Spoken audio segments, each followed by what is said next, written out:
ফিলিস্তিনের গাজা আর লেবাননে আগ্রাসনের পর ইসরায়েল যেভাবে ইরানের দিকে এগোচ্ছে তাতে শীঘ্রই মধ্যপ্রাচ্য আরও একটি যুদ্ধের দিকে এগিয়ে যাচ্ছে এমনটাই শঙ্কা করছেন বিশ্বনেতারা। এ নিয়ে যুক্তরাষ্ট্রের সাবেক প্রতিরক্ষা সচিব ও সিআইএ প্রধান লিওন প্যানেটা সতর্ক করে বলেছেন, ইসরায়েল যদি ইরানে পাল্টা হামলা চালায় সেক্ষেত্রে মধ্যপ্রাচ্য পরিস্থিতি নতুন করে মোড় নিতে পারে।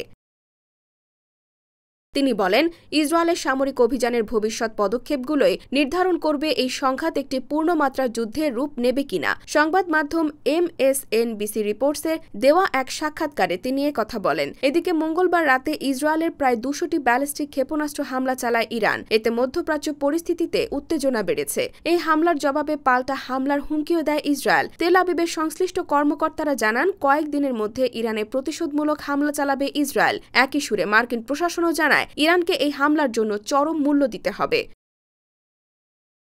শুধু তাই নয়, মার্কিন নির্বাচনে রিপাবলিকান প্রার্থী এবং সাবেক প্রেসিডেন্ট ডোনাল্ড ট্রাম্প ইরানের পারমাণবিক স্থাপনায় হামলার পক্ষে মত দিয়েছেন। এদিকে ইরানও ঘোষণা দিয়েছে, যদি ইসরায়েল হামলা চালায় সেক্ষেত্রে কঠিন প্রতিক্রিয়া দেখাতে প্রস্তুত তেহরান। এছাড়া প্যানেটা বলেন, বর্তমানে সব পক্ষ থেকেই কঠোর কথা শোনা যাচ্ছে, কিন্তু আসল বিষয়টি হচ্ছে সামরিক পদক্ষেপ কিভাবে পরিচালিত হবে। ইসরায়েল তাদের প্রতিক্রিয়া সীমিত করতে পারবে কিনা, নাকি তারা সম্পূর্ণ শক্তি দিয়ে আঘাত হানবে, এটিই মূল প্রশ্ন। যদি তারা সর্বাত্মক আক্রমণে যায় তবে ইরানও পাল্টা জবাব দেবে।